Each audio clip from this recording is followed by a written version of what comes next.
आपके कजन ने अभी अभी अपना किचन एल शेप में बनाया है और आपके बिल्डिंग में भी कई फैमिलीज ने वही किया है। अब सबको लगता है कि एल शेप ही सही किचन डिजाइन है, लेकिन सच ये है कि जो लेआउट आपके कजन के लिए परफेक्ट है वो आपके लिए गलत भी हो सकता है। सिर्फ ट्रेंड देखकर किचन लेआउट चूज करना एक कॉस्टली मिस्टेक हो सकती है और पुराना डिजाइन कंटिन्यू करना भी जरूरी नहीं है। तो आज अनन्या और उसके इंटीरियर डिजाइनर फ्रेंड रिया के एग्जाम्पल से हम समझेंगे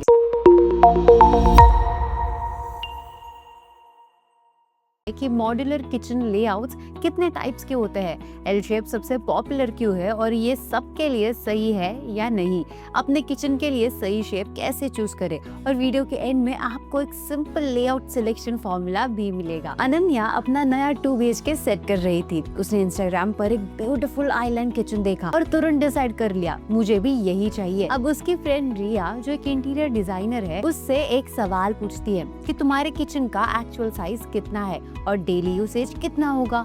अब अनन्या के पास आइलैंड के लिए इनफ स्पेस ही नहीं है। अगर वो ट्रेंड फॉलो करती है तो किचन क्राउडेड और इम्प्रैक्टिकल बन जाता। यही ट्रेंड और एक्चुअल नीड के बीच का डिफरेंस है।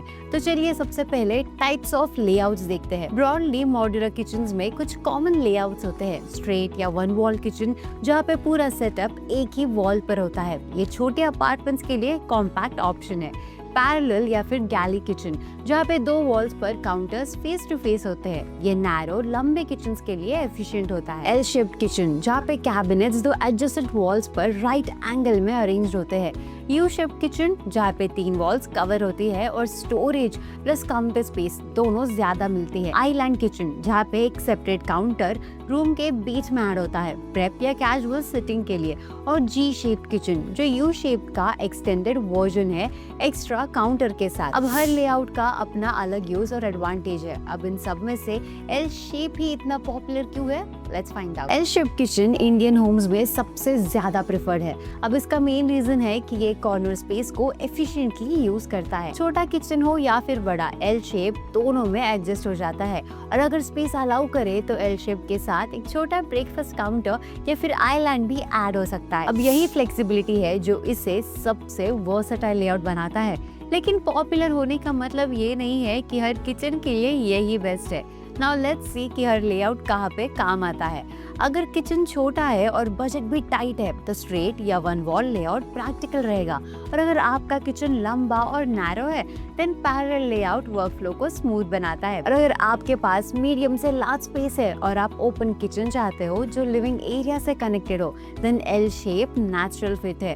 अगर आपकी फैमिली बड़ी है और आप फ्रीक्वेंटली कुक करते हो एक्स्ट्रा स्टोरेज के साथ यू शेप को कंसिडर कीजिए। और अगर आपके पास जेन्युइनली एक्स्ट्रा फ्लोर स्पेस है मूवमेंट के लिए तभी आइलैंड लेआउट चूज करिए, सिर्फ ट्रेंड के लिए नहीं। लेआउट साइज, कुकिंग हैबिट्स और बजट के बेसिस पर चूज होता है, सिर्फ फोटो देखकर नहीं। और अब लेआउट डिसाइड होने के बाद अगला इम्पोर्टेंट स्टेप आता है फिनिशिंग एंड कलर। लेआउट के साथ लुक का भी इम्पोर्टेंट रोल है। हैंडललेस कैबिनेट्स का ट्रेंड अभी काफी स्ट्रॉन्ग है जो किचन को क्लीन और मॉडर्न फील देता है।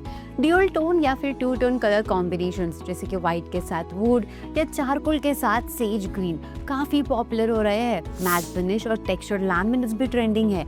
ये फिंगरप्रिंट्स और डेली वेयर कम दिखाते हैं। अब ये सब स्टाइलिंग चॉइसेस है और लेआउट के सही होने के बाद ही इन पे फोकस करना चाहिए। अब यहीं पर सबसे बड़ा ट्रैप छुपा है। लोग काफी बार सिर्फ फिनिश और कलर देखकर लेआउट डिसाइड कर लेते हैं। ये डिजाइन अच्छा लग रहा है ये कहकर बिना actual kitchen size, movement space या वर्क ट्रायंगल को चेक किए बिना लेआउट फाइनलाइज हो जाता है। रिजल्ट एक ब्यूटीफुल किचन जिसमें कुकिंग करना ही मुश्किल हो जाता है। अब अच्छा दिखना और फंक्शनल होना सेम बातें नहीं है। जो लेआउट इंस्टाग्राम पर परफेक्ट लगता है वही लेआउट आपके एक्चुअल स्पेस में फिट ही नहीं होता। फिनिश या कलर फाइनलाइज करने से पहले ना लेआउट और मेजरमेंट कंफर्म कीजिए। तो लेआउट और फिनिश डिसाइड करने के बाद डिजाइनर से क्या पूछना चाहिए, चलिए वो भी देख लेते हैं। क्या ये लेआउट मेरे एक्चुअल किचन के डायमेंशंस में कंफर्टेबली फिट होगा? वर्क ट्रायंगल मतलब कि स्टव, सिंक और फ्रिज के बीच का मूवमेंट कितना एफिशिएंट रहेगा? स्टोरेज और काउंटर स्पेस मेरे डेली कुकिंग नीड्स के लिए काफी होगा?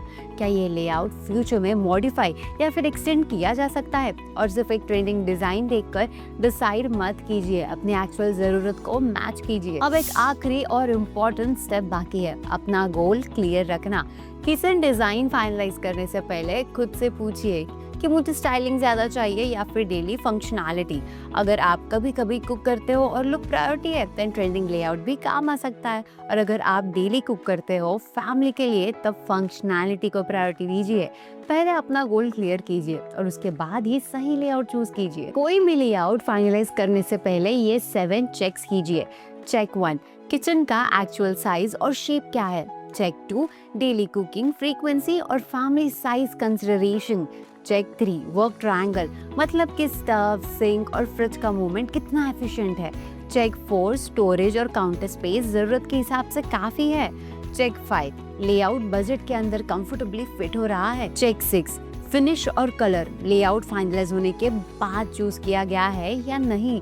चेक 7, डिजाइन में फ्यूचर मॉडिफिकेशंस का स्कोप है। किचन छोटी है और बजट टाइट है तो स्ट्रेट या पैरेलल लेआउट कंसिडर कीजिए। मीडियम स्पेस है और ओपन किचन चाहिए, देन एल शेप एक सेफ और वर्सेटाइल चॉइस है। बड़ी फैमिली है और स्टोरेज प्रायोरिटी है, देन यू शेप या फिर जी शेप को देखिए।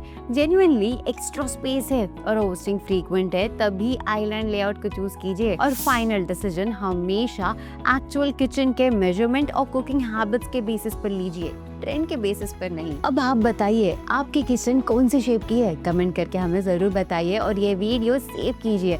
अपना किचन डिजाइन फाइनलाइज करने से पहले ये चेकलिस्ट दोबारा देखना, और फैमिली या फ्रेंड्स में कोई किचन रेनोवेट कर रहा है तो उनके साथ भी जरूर शेयर कीजिए। Trending kitchen layout wrong choice नहीं है, सही तरीके से चूज करे तो आपके डेली लाइफ इजी भी बना सकता है। सिर्फ ट्रेंड देखकर डिसीजन मत लेना।